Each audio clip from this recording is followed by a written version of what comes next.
This episode of Quick Sixer Podcast is sponsored by Mumford Brewing Company. Located in the Arts District of downtown Los Angeles.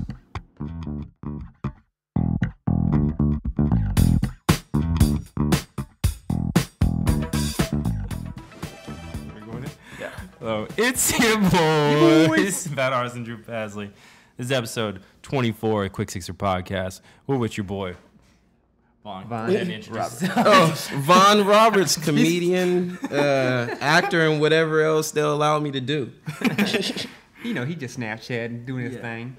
So this is actually a big deal, this episode for us.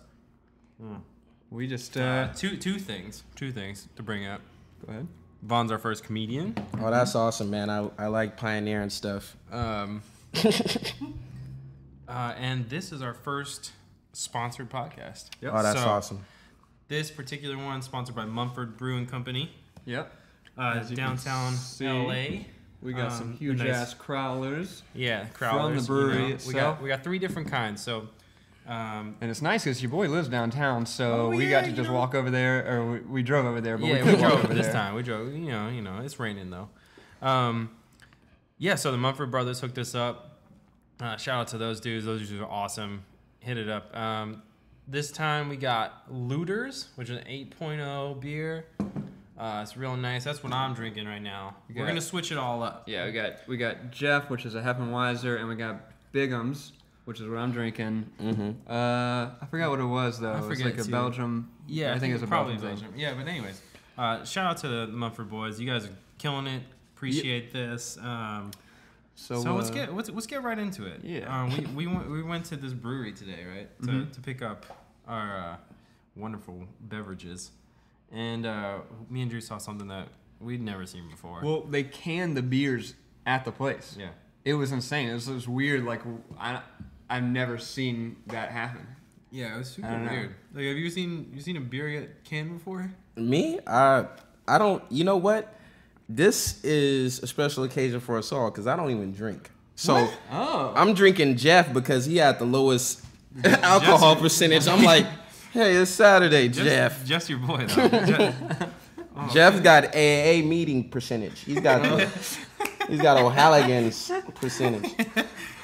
So it is a special occasion. Yeah. Shit. Welcome to drinking. Yes. We can switch it up if you don't want to drink too much. That's fine. Yeah. It's all good. I'm hanging out with you guys. This is a celebration. Mumford is rocking with you guys. Oh yeah. So cheers, my dude. So chilling it. So we want to talk to Vaughn about comedy. You are a comedian. You've been doing it for how long? I've been doing it for 5 years plus, man. So yeah, I'm still a baby. They say big things don't start happening until like after 7. You start to understand comedy in like your 5th year. So it's a marathon, not a sprint. For sure. How'd you get started? Well, I got started. It was a nice start, man. I was going to the same barbershop as like Tyler the Creator, Trevor Ariza, and Trevor Ariza, he plays for the Lakers. So we were all in the same barbershop. I'm making everybody laugh. My cousin, he just knows everybody for no reason. Shout out to David. And they're like, who's David? That's a vague name. Just a lot of David. It's like Jeff. Every David just went. Yeah, that's us. That's us. My dude, yeah. Basically, my barber, Jay, he was just like, hey, man, you need to do comedy, man. I can't even cut your hair no more if you don't do this. So, Shit. So after that, it was like, okay. So then I jumped right into it. They set it up for me. I did a show at the Laugh Factory. The first show I ever did, I got paid for it. Yeah, the one on Sunset. Oh, so the first show I ever did, I got paid for it. So it's pretty awesome. That's like the main unheard room? of. It's unheard of. Main room? Main room. In the Laugh Factory, it's only one. Oh yeah. So that's you thinking of the Comedy Store where they got multiple rooms. That's right. So it was pretty cool, man. I met the owner, nuts, and it was awesome, man. I was you know what's funny? When I went to go pick up my check, because they hold it, so I went to go pick up my check. Until you're done with your set? No, they after the show and everything, they hold your check. So I went to go pick up my check from the window, and they gave me the check, and I walked up and down the street. I was excited. I was like, whoa, this is cool, man. Yeah. My first check from comedy. And somebody yelled out the window, who cares? And I was like, okay, that's how we doing it. That's how it is. Real humble. Then afterwards, I just went into a downward spiral because I didn't know what I was doing. I went up there. It was a fluke, man. I mean, it wasn't a fluke. I just didn't know how to do what I did the first time. Okay. Yeah. So I had to learn. It took the rest of your, I guess, the couple more years to really hone in on your craft, right? Yeah, it was a lot of changes. 1 minute it was a lot of growth. Let's just say that. One instance where I knew I had to just like really grow and develop myself. And the way I did that faster was I got my own room. I got my own room. I started hosting open mics. And which would give me a lot of stage time to develop myself and to get comfortable on stage. But one instance that made me know that I really need to get my shit together was there was this actor who's famous for putting out his own movies. I'm not going to say his name, you know what I mean? Right. And he was at the Haha Cafe in North Hollywood. Okay. And basically I told him, I was like, I'm a writer. And this and this and that. I was trying to get on. So I was like, I'm a writer, I'm funny and this and this and that. So he immediately, I looked like one. So he was like, he just gave me his number and his contact and everything. And he sat in the audience and watched me die on stage. Oh, God. Just bomb after bomb. And he had texted me before I got on stage, like, I got you stored in my phone. Oh, no. And I was like, God damn it. I text him back, I got you, bro. And he didn't even reply. So, whatever. Oh, hey, man. Don't lie. Damn. I feel like things like that happen for a reason, though. I mean, like, maybe that wasn't going to be the biggest step for you is with him. You know, like, I don't know. Did you stay in contact with him later? I mean, I've seen him around at different shows. I'm pretty sure he don't really remember me. Or if he does, he probably remembers me and is like, I don't look the same. I used to have a big beard. Yeah. So like I was from Philadelphia or some shit. Oh shit. Like a Sunni, and I had waves. So Complete overhaul. Yeah, it's really a drastic change. Now I got some kind of Kendrick Lamar shit on the top of my head. And, hey, you gotta do and you know, it was just a drastic style change, but it was good. I changed my name too. I was going by a made up moniker back then too. So can we hear it? Von J. It was Von J. It was just a mixture. It was my name in reverse. Ah, all right. So Von J. Yeah. But at some point you were like, Von J's not funny. Now it's Von Roberts. Well, it's like it was. I just wanted to change it. It seemed, I don't know. It seemed like that name wasn't gonna go anywhere. Like all the people I looked up to, like Jerry Seinfeld, George Carlin, they had full names. Yeah. So I was like, I want to be like I want to go follow in my predecessor's steps, man. Yeah. We're actually going to ask you about that. Yeah. About the people that you looked up to before. Mm-hmm. Well, the people I looked up to the person who got me into comedy, really into it, because I liked watching comedy. Yeah.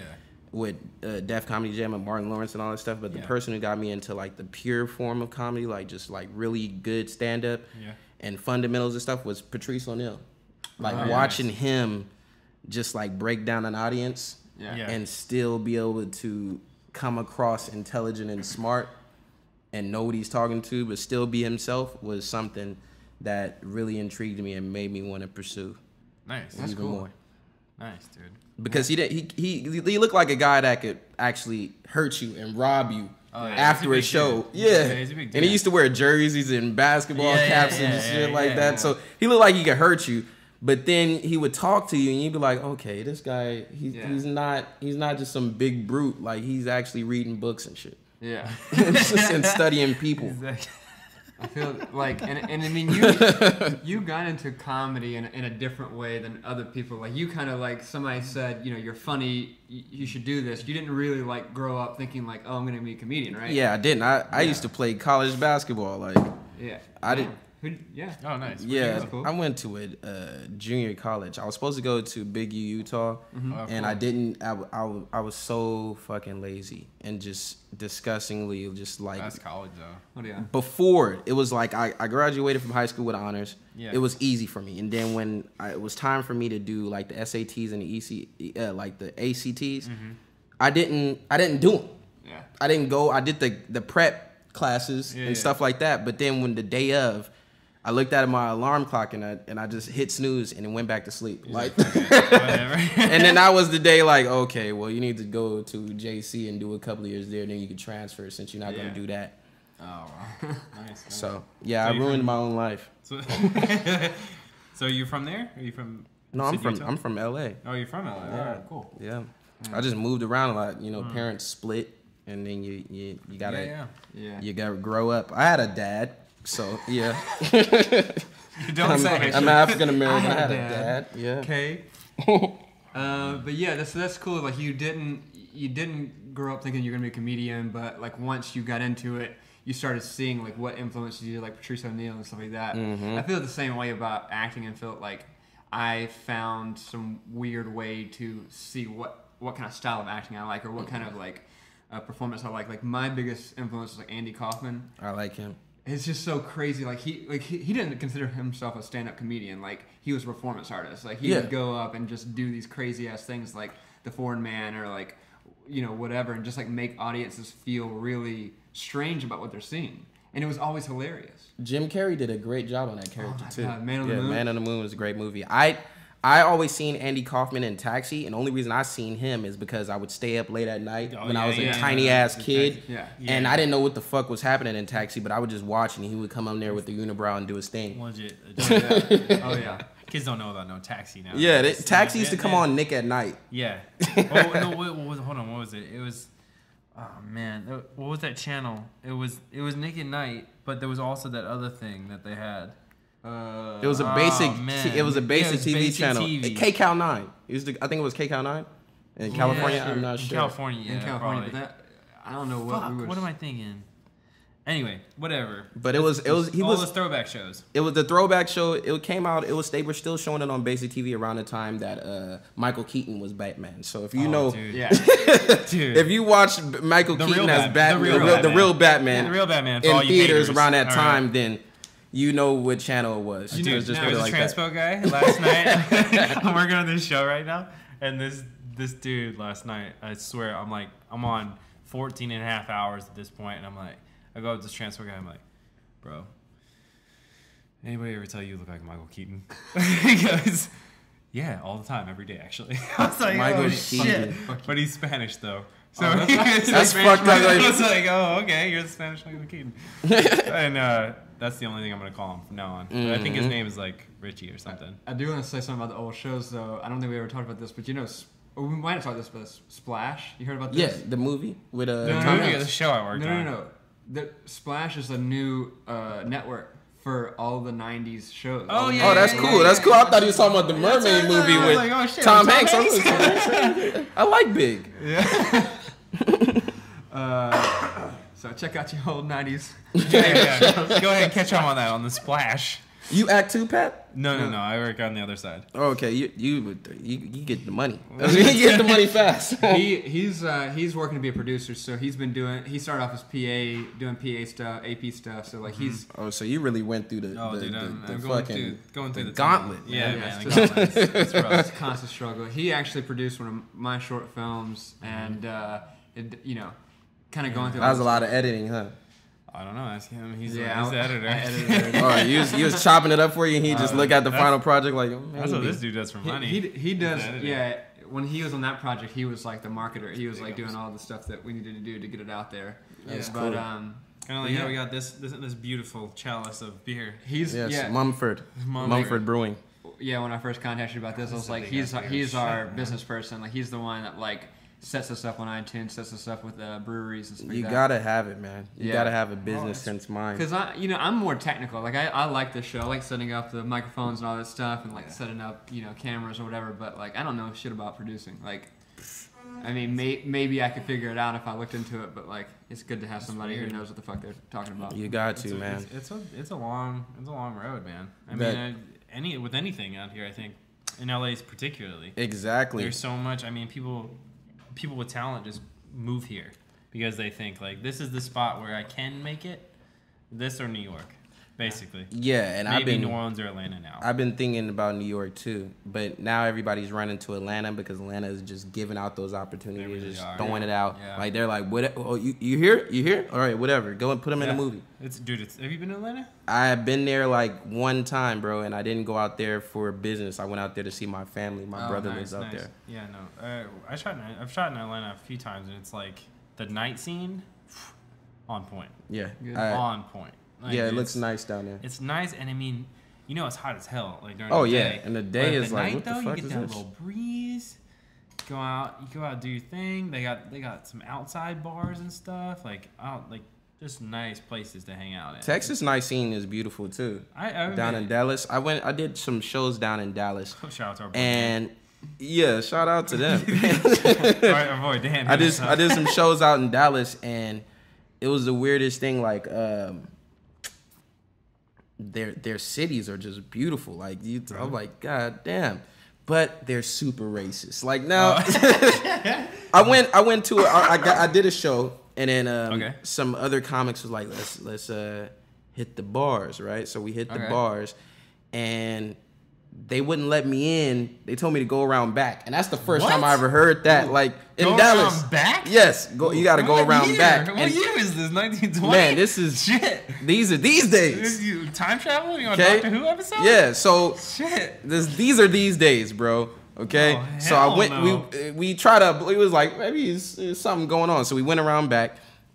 Like an idiots, because we couldn't believe what happened. So we was like, maybe he was serious, like going around back. So we went around back, and then the dude was like, you're out of dress code. And we were like, out of dress code. And then some guy would just like fucking, he was like super, like, no offense, he was extra white. He had flip flops and Jeff. he was Jeff. He was Jeff. He had flip flops. He had his hat to the back, and he had a fucking like spring break type, fucking no sleeve shirt on. And he had cargo shorts on, and he walks past us, gets in the fucking cargo shorts, the party, and they're like, your chicks can come in, but you guys are out of dress code. It was like, God, the cargo shorts. Like he had fucking like if visor? No, he didn't have that. He had a fucking backwards hat like a dude. He was a dude. He's a bro. He's a fucking bro. Cargo short wearing bro. Yes, at night though. In the club. At night. Flip-flops and cargo shorts in the club at night. In the club at night. That's so strange. Bro, I can't. At night. I can't even with that guy. Okay. Jeff, go fuck yourself. At night, all right? Okay. It was at night. Well, so that leads us to our next topic. So Vaughn and I met at a UCB class. We started taking UCB as improv. Cool. They offered in New York and LA. Mm-hmm. It's a pretty cool experience, and I know Vaughn has some things to say about it, but we had our first show, right? We had our first show. Like, so when you take a class, basically you were preparing for however long it is. If you take the intensive, you're preparing for 2 weeks. Hold on. Before you get into this, I don't think a lot of people in our audience might not know what UCB is. United Upright Citizens Brigade? Yeah. I'm just saying, like, explain what these classes do. Like, okay, sure.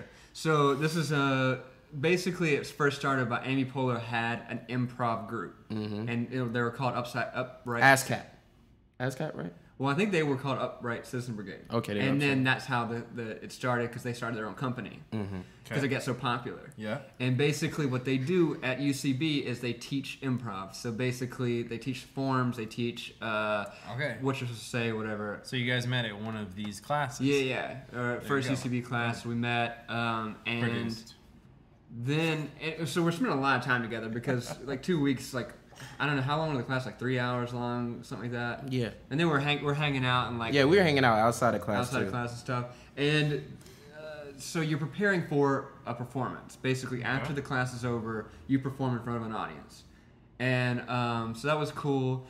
So we were all decided to meet up at this bar/restaurant right beside the UCB theater. Okay. And we're just sitting there. Vaughn's not there yet, but we're all hanging out. Everybody's ordering. And I don't remember who it was, but there was another girl there, and she was really excited about the menu. And Vaughn comes in, and she wants to show her excitement to Vaughn by telling him what's so great about the menu. And what you remember what she said? She was like, they got Vaughn, they got chicken and waffles, and I was like, I'm a vegetarian. At the time, I wasn't eating meat, so it was true. But at the same time, I was like, but I whispered to Drew, I was like, I do eat fucking meat. She's fucking sick for saying that to me. Oh God. But it is, hey, she was trying to connect with me because she ended up being cool. But we first of all, every girl, funny, I don't know what she was. Okay. She was just, she was really trying to connect. I think she was genuine. She was really trying to connect with me because eventually she ended up like give me her number and was just like, you know what I mean. But at the same time, it was a situation where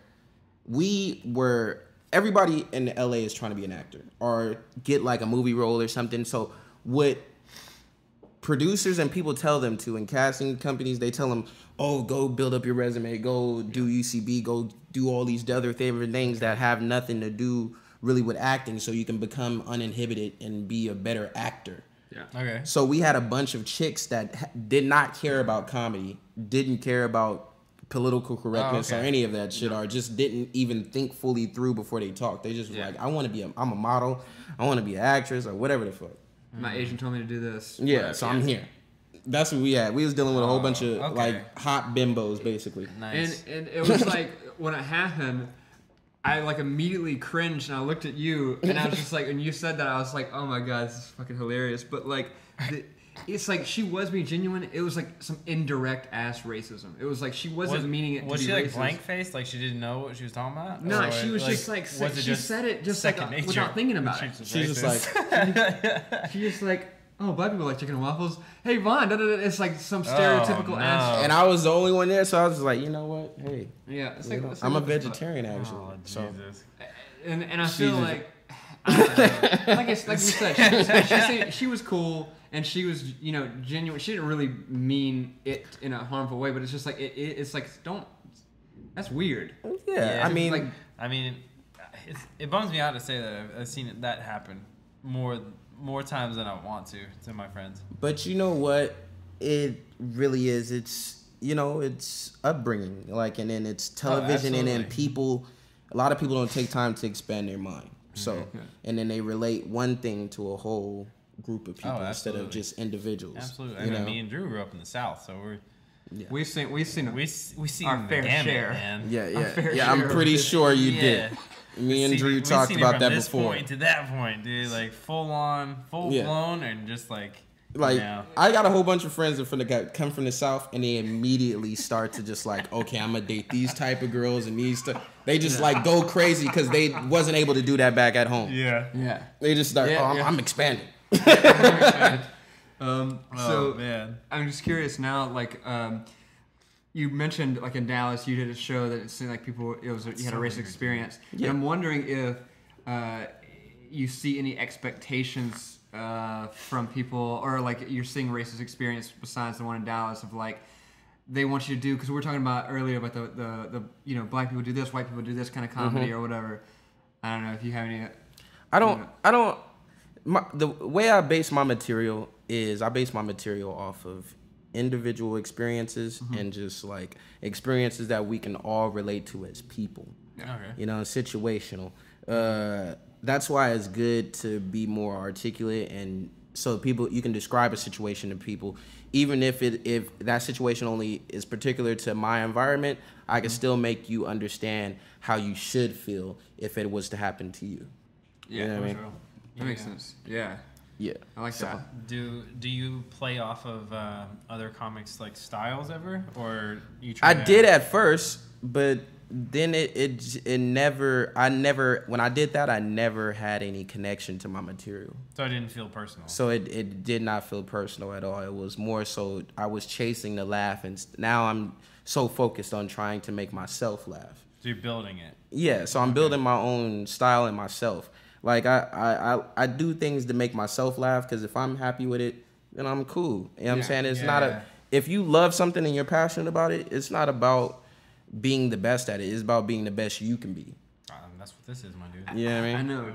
I feel like a lot of people can relate to that. Like your audiences will see that. Your audiences are going to see that you genuinely like you whatever you're talking about. You're either passionate about it or you know how to make that scenario funny. Exactly. Yeah. Because that's what your job is. Your job is to make people laugh about these scenarios that you want to talk about. Yeah, basically, like I got a bit where I talk about my sister. She's in an interracial relationship, and when you look at interracial relationships, you think about the differences, not so much as the individual. And I try to point out in the bit that I'm like focused on the individual. Why is this individual?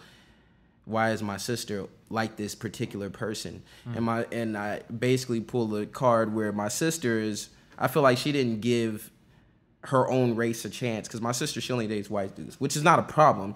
But this is what she's into. But she doesn't date like quality white dudes. She dates like the hip hop. Not even Jeff. She dates the dates the white dude that white chicks are like, you need to get your shit together, bro. We can't even rock with you. She dates the equivalent of the fat white chick that ends up with the skinny black dude and has like the hood kids. So that's what kind of dudes my sister's into. She's into like white dudes, but they're really black dudes not really black dudes, but they're really niggas in a sense. Because niggas in the negative context. Because if you follow the doctrine that Louis C.K. and Chris Rock painted, where there's a difference between brothers and niggas, she dates the white niggas. So she moves to the south. Yeah, like she dates like the white trash dudes, like the dudes that are not really trying to do shit with stuff. Like, for instance, I talk about in the bit about how the dude, he just lays around all day, he bones my sister, and now my sister is pregnant by him, and my sister goes to work, and he fucking rolls up weed on my fucking counter because my sister lives with me, and I pay all the fucking bills. So I'm like, I don't want to see that shit. Why you couldn't get like a George Clooney or something? Or a fucking Matthew McConaughey? I wanted one of those guys. I want to be proud of my white brother-in-law. Or whatever the fuck you guys are. That's good. That's good. Oh shit! I like that. I like the dynamic of like bringing in the individual out of those other relationships. Yeah. Because I think like it's getting to the point where it's hacky that like people want or comedians are just focusing on stereotypes. Exactly, and that's what they're all doing to like get ahead. It's like. Yeah. It's like you look at these new female comedians and they're basically models because they all look good. They're all in shape. Yeah. Like you look, and I'm not even gonna mention any names, but we all know they end up coming out with a Netflix special and you're like, I never heard of this chick. Oh yeah, no, for sure. You just look up at the billboard, it's like, oh, okay, she's hot and she's pretty. Like, and then you listen to her special, she's like, dating's hard for me because I can't get a man. You're like, bullshit. I'll do you right now on the stage, right there. In front of everyone. In front of everybody. Donkey fuck. I don't know if we wanted to get in. I don't know if we. I probably could keep talking about this forever, but I don't know if we want to get into that because the children's book with the children writers. What were we talking about? Yeah, that's essentially. It's essentially because these chicks, they get into stand up. Okay. And they have no real voice, so they focused more on the business side. Exactly. Which is dissimilar to like my other situation I have that I'm mad about. Child is like, I recently read a story about these child book writers who have no kids and they write books for children, which doesn't make any fucking sense to me. Yeah. Because how can you write books for children and you don't know children? You don't have any children. Yeah. Who are you doing this for? It seems like the epitome of people like in any kind of industry now where they're just trying to advance because they think it's going to better them. But like they're not putting anything that they know into their work. There's no passion or connection with it. It's about the money.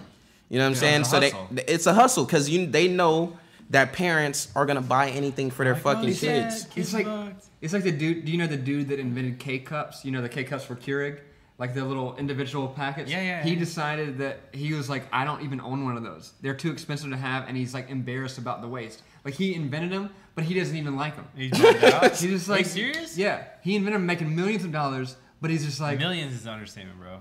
That dude's killing right he's now. killing it. Like, But it's just like why, why every office got that shit. Like for instance, the author of this child book, I don't know the person's name because I didn't care to know. All it would do is make me mad at this one individual when there's multiple of them. Yeah. It's a book called, I think it's called The Prince and I, where they try to explore sexuality for like elementary school kids. But problem with sexuality in elementary school kids is elementary school kids shouldn't know about sexuality. Yeah, it doesn't exist. It doesn't exist. No, you're just you know what I'm saying? You're just two little boys holding fucking hands, like playing on a playground. You're wrestling with each other. That doesn't mean that you want to fucking go all Brokeback Mountain on each other. Ooh. It just reach around. A reach around. You know what I mean? You're exploring each other's bodies. You're kids. Yeah. That's what kids do. They're curious about things. That doesn't mean that they're bi-curious. You know what I'm saying? Yeah. So when you start introducing those factors to children, then the children's mind starts thinking that they're, you know what I'm saying, that they're in tune with this, or that's how they identify themselves because some adult put it in the back of their fucking brain. Because your brain nothing ever leaves your brain. The brain takes in everything, even if it's bad shit. That's the whole idea of like nature versus nurture. Like what do we naturally know? What do we naturally do? Like we breathe and all that stuff is inside of us. We know to breathe because it keeps us alive. Mm-hmm. But nurture, like people that are just like their parents. What our parents teach us. What are So like when you're a kid, if you're doing all these things and you're exploring, you have no idea what you're doing. But if somebody says something to you like that's homosexual, don't do that. And they're like, what's homosexual? What are you talking about? What do you know? Now I'm this because you just fucking plugged me as this. Now I'm. Dude, I meant to tell you guys about something. So you just said that's second nature is to breathe and shit, right? Mm-hmm. So me and Drew have been talking a lot about these like VR headsets that have been coming out. Yeah. So there's three of them, three major ones, right? The HTC joint, that's the Vive. And then like the Gear, and then the PlayStation Oculus, and then the PlayStation TV thing, or PlayStation VR, whatever. Anyway, that shit's taking over. I swear to you, you're gonna see that shit all over the place. Oh yeah, this holiday season. They're getting tired of gaming systems. The Nintendo 64 is over. Oh yeah, my dude. So check this out. There is something coming out this year. I think it's this year, where it's literally. You're in VR, right? You're full on, whatever, and I think it may be in space or something. Like you just had you're in a space station that just blew up, and you're outside, and you have to remember to breathe and stuff like that. Oh, that's terrible. That's weird. You have to keep tapping to breathe, like on your breath points or whatever. Like they're making that shit too real. Like super real. Like dude. Insane, but like it's all sorts of stuff. Like you got to remember to move and to do all sorts of stuff. It's like I don't know. You know how they have those brain exercise games on phones and stuff, like that type of shit. What is that website called where they have all these brain feeders or something like that? Where they have all these different tactics to make your brain exercise and build strength in your brain and memory. That, only you're fully immersed in this whole thing. I think that's terrible because we already have like a problem with obesity in this country. Yeah. Nobody would ever leave their living room. It's like if you can live a whole life in like sitting in a chair like doing virtual reality like that, it's scary. It's weird to think about. It's super weird, but there's one of them that we talked about a couple previous episodes is this one where it's set up to get the full experience. Mm-hmm. They ask you to devote a small room in your house to it, so it's for rich folks, right? Mm-hmm. So anyways, it's like they want a 12 by 12 room or whatever. You put these sensors in the corners, right? Mm-hmm. And you're literally walking and moving and ducking and whatever, fighting. Oh my god! Holding these things and like when you reach down, you see your arm reach down, dude. And it's how fucking creepy is that? It's weird. I just saw the first. Think about you know what I saw when I was looking up all this stuff about this? What? You know what the porn industry's doing with this? Bro, they're putting people and they're making them feel like they're actually fucking Jenna Jameson. Well, not even just that. They'll send you Jenna Jameson's butt or something. Like it's like as a kit, like it's like a kit. Oh, the kit, the little prosthetic limb shit, and then you're really feeling like you're seeing her. She's in the virtual reality, like there. Oh my she's god, there. Oh my god, how wild is that? I saw people are gonna be so online. fat. It's gonna be like Wally in 10 years. It's gonna be just nut in the living room. It's gonna be nut and fucking food everywhere, and just fucking Doritos, just fucking. Some of them are not even gonna put on their clothes. They're just gonna have Jenna Jameson's the fucking prosthetic ass just on their lap while they're eating and just busting and coming and eating at the same time. Just releasing and eating at the same time, fucking and shooting too, because they're gonna eventually come with a split screen where you can fucking Call of Duty on that. Call of Duty on this eye. One eye is shooting a motherfucker, the other one's fucking. Like you're doing too much, bro. Dude, no. The first clip I saw of Oculus Rift with this guy, he said testing out my new Oculus Rift, and it shows him, and it shows a split screen of what he's seeing, and it's this like anime girl who's wearing like nothing but like this. And you just see him do this, his real hands, and you see fake hands in the other one just doing this. That's every dude's dream to just like, not every dude, but just those weirdos to fuck like the anime enthusiasts, to fuck like Sailor Moon or some shit like that. Like it's all their dreams to like just be Tuxedo Mask and really just lay it to her. Oh, you just went deep. Serious, you know you watched the first couple of episodes. I watched everything, bro. Like as a comedian, as soon as I became a comedian, I just absorb everything. I'm like fucking Lex Luthor when he fucking went to fucking. We went to some part of deep space where he just absorbed all information and almost died. For sure. Oh man, but just hella nerdy. We've been talking about this like, cause it's coming to the forefront. You know what I'm saying? I mean, cell phones were 10 years ago. It was the brick iPhone, right? The brick. Yeah, that changed the world. Exactly. And now we got shit that you can interact like. All right, so they got that fucking watch. Yeah, they got the watch. They fucking make you feel like a Power Ranger. Send your heartbeat to someone. What the fuck was your heartbeat? Like, what freaks me out is that Find My Friend shit. Like where people. I keep trying to get you. I know. I'm never gonna let you see where I'm at. Let me do it. I mean, it's like. I mean, why would you do that? I wouldn't even. I would dare do that for a relationship. For me, like. Look, he was trying to explain this. For me, I'm married. Okay, so for me, it's like. When I'm cooking dinner or something, it's good to get an ETA on when it should be done. You know what I'm saying? When the wife gets there? Yeah. Also, to check to see if your wife ain't doing it. So you use it to surprise your wife? I have. Okay. I have. She's like, that's great. Well, the heartbeat it's like, say I'm on set or something and I can't talk or something. She'll check it to just see what part of town I'm in or something. Like that seems like a lot of insecurity issues for some folks. Not you, but just like for some folks, because there's a lot of people that have relationship problems. I can see what you're saying, but like it's like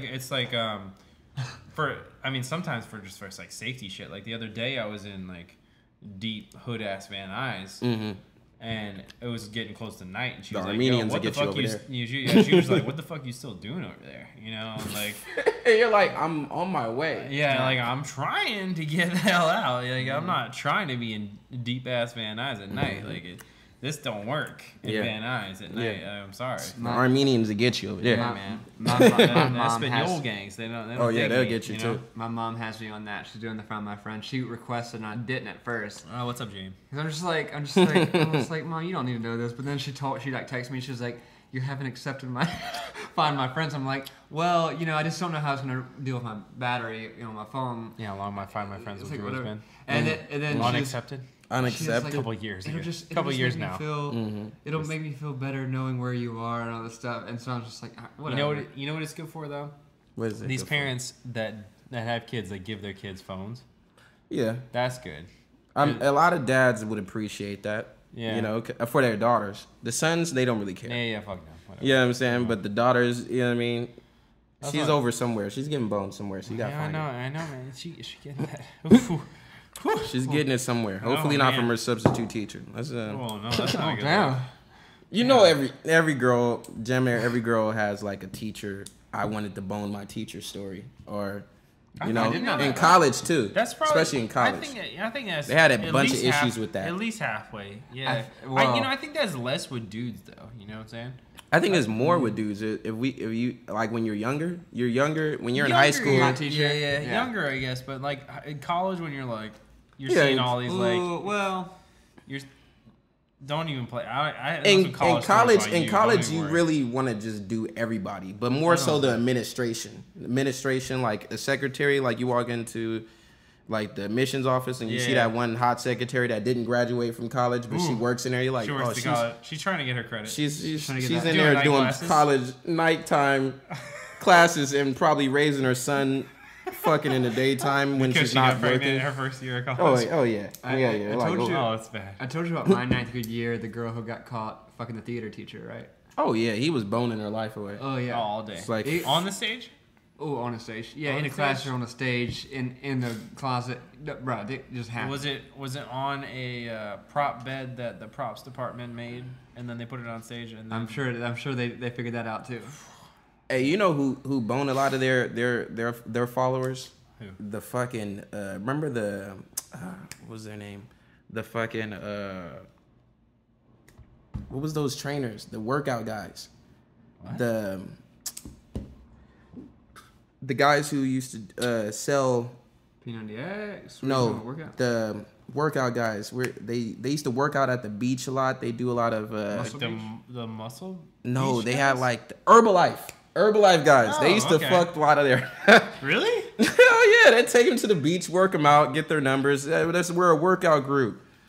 And then they end up smashing. You're working them out. Yeah, they're working them all out. Like the Herbalife trainers, they used to smash all their steps. No, that brings up an interesting topic. Have you ever hooked up with somebody who saw one of your shows? Oh yeah, it was one of the weirdest situations. First of all, I don't drink, so yeah. I what I do is I order a cranberry. And I sit there like a fucking creep. You know what you can do too? You can hit a tonic water and tonic lime. Water and lime. People think it's vodka soda. Yeah, I just do the cranberry because I like how it tastes. Cranberry's and nice. I'm a weirdo. I like shit. We didn't even know too. I don't even drink, but hey, man, I'm babysitting the shit out of this Jeff. No, it's all good. Jeff is on point. I think. Yeah, Jeff is very relaxing, especially for the morning. So we love the morning beers. Morning beers. So basically this chick, she takes me from the Ice House Comedy Club in Pasadena. Oh, dude, I'm living right down the street. You like it? Yeah, most definitely, bro. Most definitely. And she takes me from there, drives me all the way to her place, which is in Northridge, and you know that's pretty far. Yeah. You gotta get on the freeway and shit. Northridge. Yeah. So she has a place in Northridge. Jesus. Then next thing you know, I don't know what happened, but she gives me some of her drink, and I fall asleep off that. Oh, hold on. Did she roofie you? No, she didn't roofie me. I don't think, because I woke up in like an hour. Maybe I was tired or something. You know, you put a lot of hours in. When you're a comedian, you do sometimes you do multiple sets in the night, and you just stay up for no reason. Mm-hmm. So basically, I just fell asleep on her couch, but I had my pants down. I just had the drawers, and I had my shirt and the hoodie off, and my phone was laying next to me. But I specifically remember my phone being in my pocket, and I guess she went through it and saw some stuff. But then I don't even know why she would even get mad at that. You just took me from you're not my girl. You just took me from the Ice House Pasadena, and hold on. So you woke up? I woke up.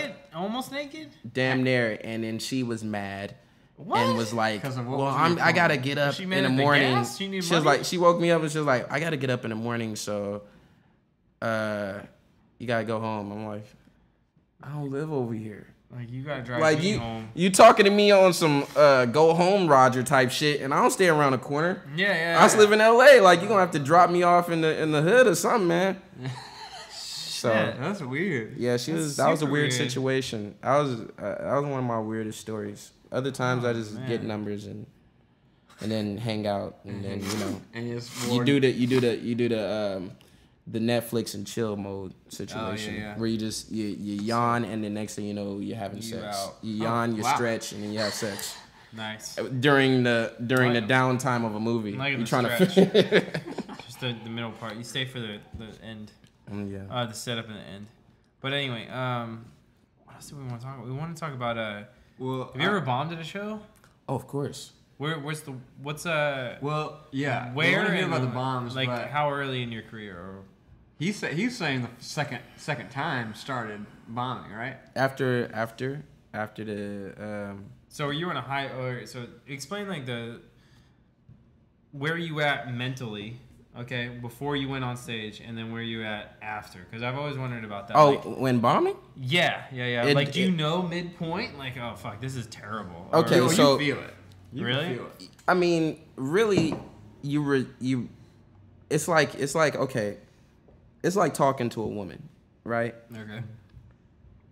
And the conversation starts out cool, and then you miss a couple of steps, and then you go straight for like, so yeah, I'm trying to bed you, what's up? And then and then you see her just like you losing her and all the shit that you're describing that you want to do to her, and you skip the whole concept of getting to know her, and pretending like you want to know who she is, and not just go after the gusto, which is in between her legs. So for sure.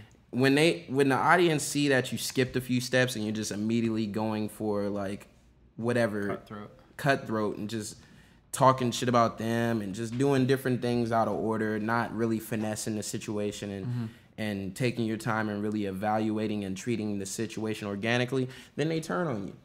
Oh shit. So it takes a minute, but you end up learning how to navigate through a set.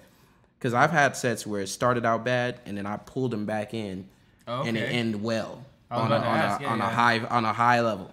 Nice. Yeah, that's proper. But have you ever started off like really, really good, and then like there's just one thing, and then it drops? It just keeps going, keeps spiraling. Recently, I had my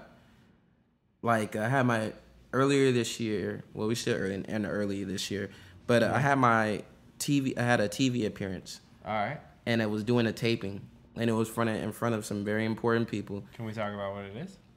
It's for a show for a cable network. Okay, cool. But I ain't gonna, cause I don't know how We'll get back to it. Yeah. So basically, it was for a show for a cable network, and they wanted some stand up. So I did some stand up, and everything was going well. And when you're doing a studio taping, you're supposed to perform for the camera. Right? Yeah. But you're supposed to perform for the camera, but you do slight interactions with the audience just to keep it somewhat organic. So you gotta balance it. Yeah, you have to balance it. So but your main target is the camera. Okay. You know what I mean? Because they want that TV footage. Yeah. And so everything's going well. And right before, I had my set planned out, and right before they gave me a list of words I couldn't say, things I couldn't do. Whoa, shit. And I had to navigate my set around that. And then I wasn't used to taping, and I was used to just speaking organically, so I had to, I just midpoint through my set, I tripped and fallied a little bit, and then started feeling uncomfortable. But then I realized that I don't need to be feeling that way, because the audience wasn't real. They're a paid audience. You know what I'm saying? It's a studio audience. But at the same time, I mentioned that on stage, so that was a big foley. I was like, producer was like, "You're doing well. You just keep going. We're gonna cut and edit and everything." And I was like, yeah, that's cool. Yeah, I had to try to boost myself up so I can feel better, so I can go back into to start the set over at a high note. I'm like, yeah, they cool. They're not a real audience anyway. Yeah. I said that out loud, and they're just like, we're laughing with you. Like, they had that face, like, we're giving you they were trying. Genuine. Oh, shit. They called him we out. like your material. Why would you do that to us? Insult us. You're all fake. Fuck. They're fake anyway. Fuck them. Fuck these guys. Yeah, fuck these guys. But anyway, you want to run that back? We're gonna get this PA. Get this fucking PA up here to wipe my fucking face. And then we can run it back. We're going from one, guys. We're going from one. Take two. Go ahead and wipe Bon's face, please. Go ahead and. And that's what they did do that too. They was like, they sent the PA up there. She patted my face. It's weird. But it's weird though, because like that's in a set, you have all your momentum going. You're doing your jokes, and it kind of leads into one thing and another. But then you had to stop in the middle of it. I bet that felt weird. That did, because what they do is they want you, if you mess up on something, they want you to run over the joke and repeat it in the fashion which you would have said it the first time, and then the audience reacts to the joke as if they're hearing it for the first time, and then they edit that in. Exactly. Yeah. I don't know if they do that on Conan. I don't think they do it on Conan or any of the late night shows, but that was my first experience with TV, and That was a low, so there's nowhere to go but up. Yeah, you won't be No, going up from I now think on. on stuff like Conan or whatever, it's more of a that Conan- particular section's probably like a one to three take type of thing. Yeah, and Conan's more loose. You could say bitch. Yeah. You can be all kinds of Yeah. things. And he'll say stuff in between your takes too, to like try to win back the audience for you, because they're psyched to see. They go yeah. to those things for Conan. Of course. Yeah. So, but I don't know, man. That must have been very awkward. You know what it was is I don't have any representation, so it was like, damn, I blew a big opportunity to gain representation and gain like some kind of team that would support and help me. But then I was like, nah, I didn't do that because, I mean, I'm here for a reason. They asked me to come, they requested me, and they know I can do it. They know I can perform. I just had an off situation at the wrong time. Yeah, So it happens. Really. I know. I've felt that on numerous occasions, and I feel like it sucks because you can't dwell on it. Like I had a big chance with a commercial agent, and I was like, this is gonna be my career. This is gonna be my career. Like literally, He was pumped. it was huge for me. And then I'm going to the meeting is great, whatever. And I was like, all I have to do is prove myself to these people, these other people. And I thought I did, and I didn't. I get an email saying, we're not gonna sign you because of these reasons, da da da da. And it's just weird because there's a level of shamelessness to acting and to, I guess, comedy. Like you have to sell yourself at some point.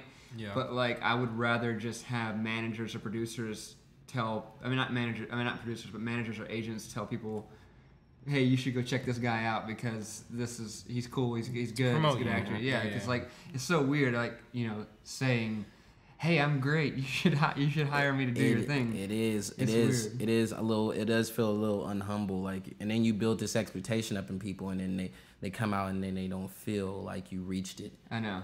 It's like or like making a movie or doing anything, like making a movie, acting in something, like, hey, I was in this thing, you should really see it, and then you watch it with other people and you can feel them like not enjoying it. It's just like, ugh. And you gotta fucking every play-by-play you're like trying to, but this happened because of this, and this is. But isn't that funny because of this situation? Like, yeah, it's like it's weird, but like I've definitely felt that bomb before. Like I think comedy, theater, and improv all share some things, but they're all completely different. Like what we were talking about earlier is in improv you really depend on other people because you can't have an improv scene without The other folks dealing with participating. another person, Yeah, like yeah. accepting this reality that you're creating. Definitely. But like for comedy, it's just you. Yeah. You are the sole purpose people are seeing you. Like you are the reason why they came. Whatever happens, you have to make sure that your material is on point. Awesome. Nice, man. Yeah. You have to really get your head in the game and not be a Cam Newton.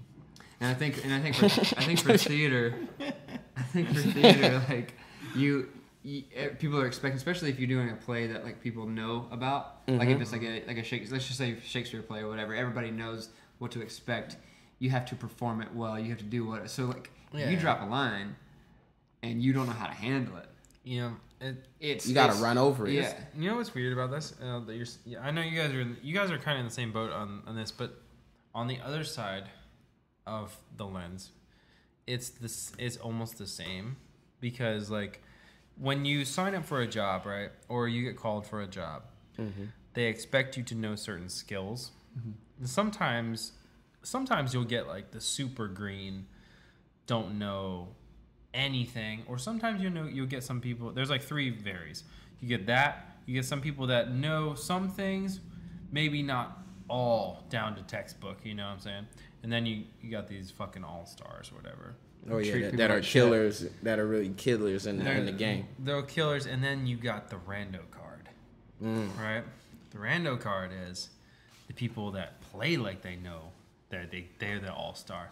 Those They're people really frustrate just me. an asshole They frustrate me so bad. that don't know And shit. and they blame other people for their mistakes. Oh my Exactly. god. It was dude. because of that motherfucker. I would have had it. Exactly. Or, There's or so like, many people like so that and so's in taking this care of industry. that, I had that. Oh, they were supposed to do this. They can always find a way to get out of whatever situation. If I have to hear they were supposed to do this again, bruh, I'm snapping somebody's neck. Bow.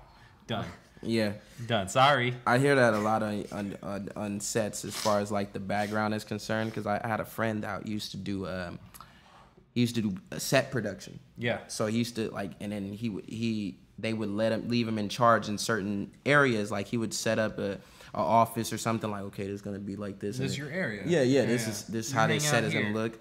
And then you got people who are like, oh yeah, it's cool, just be over here. And then he's like, no, I put them over there for a fucking reason. Who told you to? Exactly. There's a couple of people got kicked off set because of that. All right, so I got like 6 months until I can talk about some stories, but chill some NDAs. The major action, y'all got to stay tuned. Yeah. So stay tuned for that. December is gonna be pretty gnar. But anyway, there's particular situations I was thinking about the other day, last night actually. I had like a 15-hour day last night, right? And then or yesterday, and that was on the back of a 14-hour day, which was on the back of another 14, the whole week. 14-hour days. Okay? So I'm like, I'm pretty drained, all right? And I'm sitting there and I'm like, there's just stuff like that happening, right? And I'm just like, I'm sitting there like, I unplugged my radio, dude. I was like, I'm done, man. Took off that fucking earpiece. Dude, earpiece was wrapped in my back pocket. Swear to you. I mean, what happened, it was raining yesterday in LA, which is fucking so weird, right? So rained hardcore. So my shit broke. Like something got in my talking part and was broken. Like I could not say anything to anyone, but I could hear everything they were saying. And they were saying everything they were saying, pissing you off. Not that. It was like one of those situations where like when you're on the other side of the camera, people are calling for you and they want you immediately. You know? Yeah. And I'm clicking. Nothing's happening. They couldn't change it out for you? That's the thing, though. We're on location, so our base, where all of our shit is miles away. Oh, you guys didn't have the truck. No, I mean we didn't have our stuff with us. Okay. Like we had like a home base, and then we had like it was like whatever you need is here, but like whatever that can stay is staying at base, right? So it was just shit like that, and I was just like, dude, I can't with you right now. I can't. So like, I literally at one point, I was like, look, I'm gonna turn this thing off. It's like it's broken. If you need me, we're in the front yard. You know, fuck off. Yeah. So and it's raining, so everyone's in a bad mood anyways, because people in LA don't like rain. Yeah. So I completely feel what you guys are talking about. Like the little things. We keep going back to the little things on this show. Yeah, man. The details, man. The details of every situation. You gotta pay attention to them. And I lack detail in my life. Oh yeah. Me and Drew keep revisiting the little things. It's been an oncurring topic in this show. That's the main thing about the industry that we're in. Even the higher ups, you need to treat people like you would want to be treated, because regardless, like it doesn't. We don't give a shit about your status. We don't give a shit whether or not you directed this or you did this. It's just like, why the fuck would we want to work with you if you're gonna treat us like shit? No fucks given for you. It's like, unless you're a nice person. No fucks. But you know what else though? What? Sometimes the meanest, shittiest people have a knack for producing the best quality shit. You're right.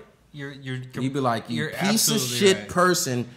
And then they're like, we can't get rid of him. He does what we need. Dude, and you're like, you know what? Completely right. You got to mentally prepare yourself for the shitty situation. There's a reason why we're talking about those people, because they just so happen to be really good at what they do. Exactly. Exactly. You know? And that's why we have to deal with them. Exactly. Yeah. But I mean, the thing is, sometimes those people, the shitty part about them is just their work self. You know.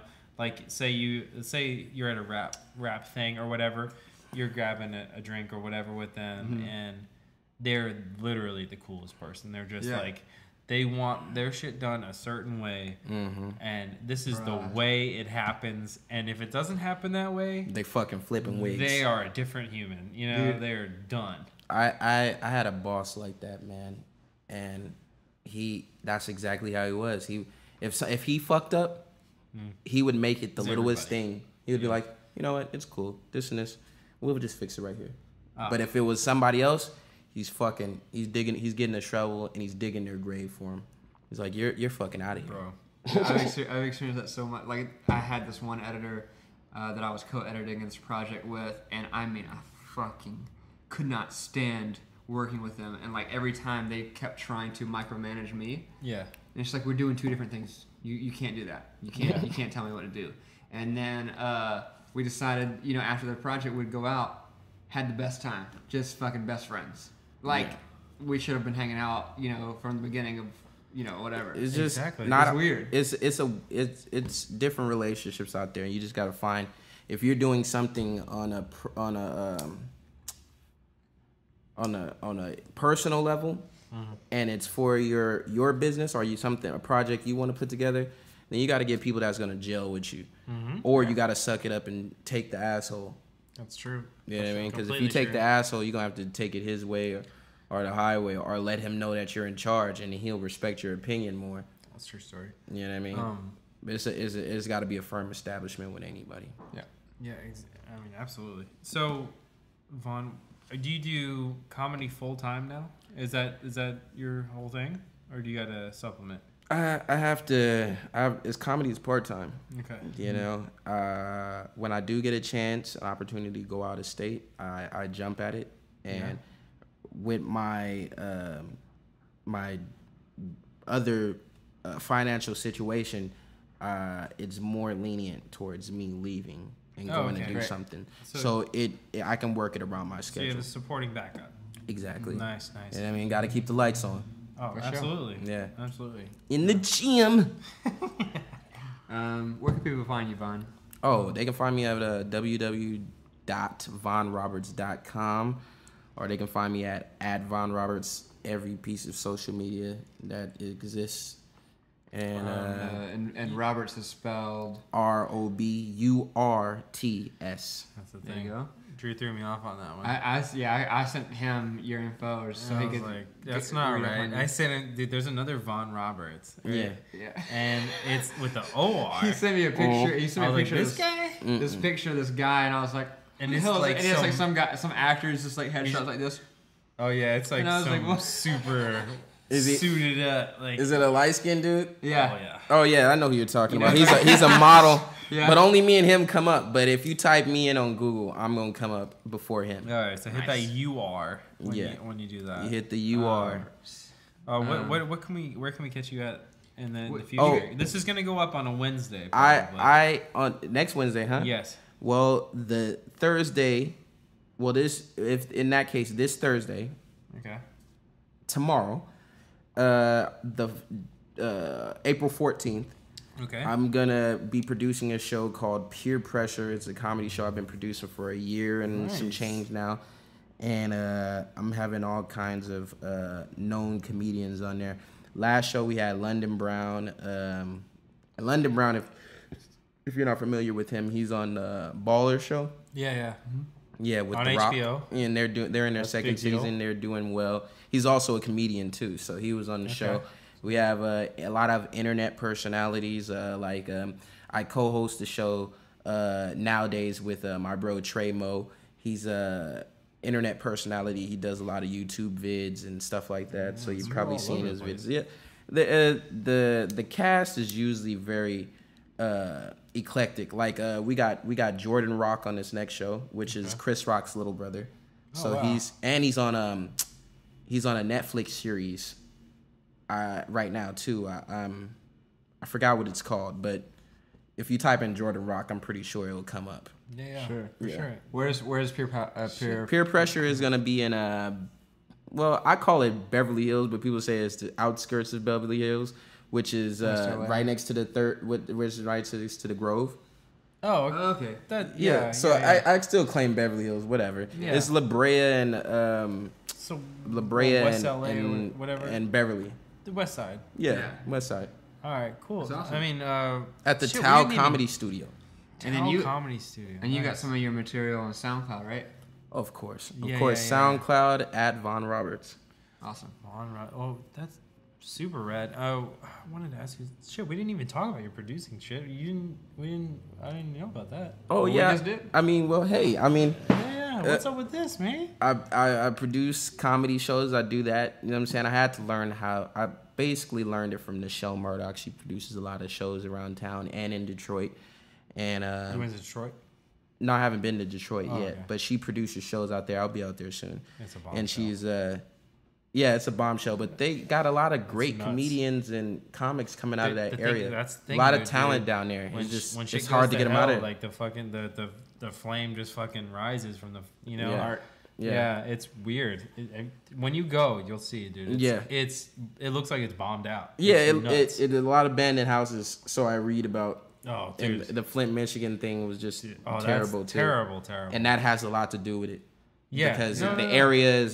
area they don't feel like the area is important, so Dude, there's it lack of sucks, too, productivity on it. 'cause I have homies in Detroit. Right? Mm-hmm. My wife's best friend lives outside of Detroit, Mm-hmm. so we went up for their wedding last year, and I'd been up before as well for a show, but it's beautiful up there. It's just like it's beautiful, but like that, just like Chicago right now, you know, people are talking about this about Chirac and all this, whatever. Yeah. It's like Detroit needs love, man. It's got so much history, but it's just fucked. Like people forgot about it. I don't know. It's not bringing in a lot of profit right now. No, And that's what it is. No. And you know what sucks too? Is particularly with our businesses. Mm-hmm.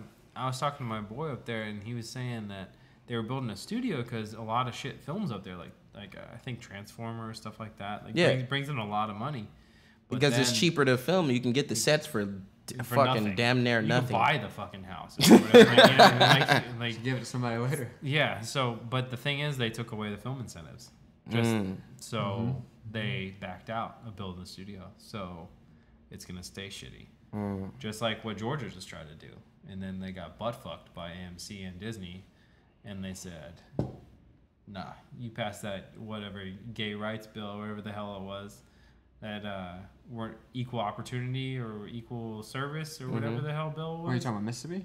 No, Georgia. You Georgia. hear about this? Yeah, it's a bill they got passed that affected the whole entertainment industry down there. Yeah. And then like Disney and AMC and a couple other people were like, "We're not gonna film in Georgia if you pass this bill." Yeah. And it literally got dropped because of that. Fuck. Nuts. Like, Because dude, Walking Dead is killing right now, dude, bro. I you seen can't that- wait you to seen see. that Fifth Avenue though? I was angry because I'm like, what the? Who the hell is Lucille beating on? My Who dude, is my it? dude, the bat though at the end. They chose the right person for that. It was either him Dude, or it the was guy from perfect. Mad Men. It was. Oh, I feel you. It was either him or I feel him, you. and they did good. It was proper. Like the way they end. I mean, it was. I was super so proper. mad for them, but it's a lot of speculation going on. They're saying that You new read girl. up on it though. I've been watching a lot of YouTube vids on it. Okay. It's So 'cause- you know the prospects. Yeah, that yeah. May, that They're may, saying may or may not be bad. They're saying it's Glenn. Glenn might have hit the end of his rope. Glenn, maybe no. Glenn, and you know they said some shit. Homeboy was supposed to die with red hair. You know. Oh yeah, He was supposed to die instead of that nurse chick. Mm-hmm. So Spoiler alert. yes, fuck it. You should be watching Walking Dead. Fuck you. Yeah, So you should be anyway, watching it. Like I'm gonna tomorrow. I'm gonna be watching The Fear of the Walking Dead because I like the Los Angeles version too. my dude. That's Yeah, my dude. That's my dude. I like this. Yeah. Yeah. Oh, man. That main actor though. Yeah. Dude came up though. You know he was one young Voldemort though, in one of the Harry Potters. Did you know that? I didn't know that. The dude, the one that's the heroin addict. Oh, he was. He was He was. Interesting. legit. He was one. I mean, that's where you started in that Potter series. Though. Speaking of today, the day we're filming, I think is it the 7th or the 8th? No, it's 7th. We were on the 9th, bro.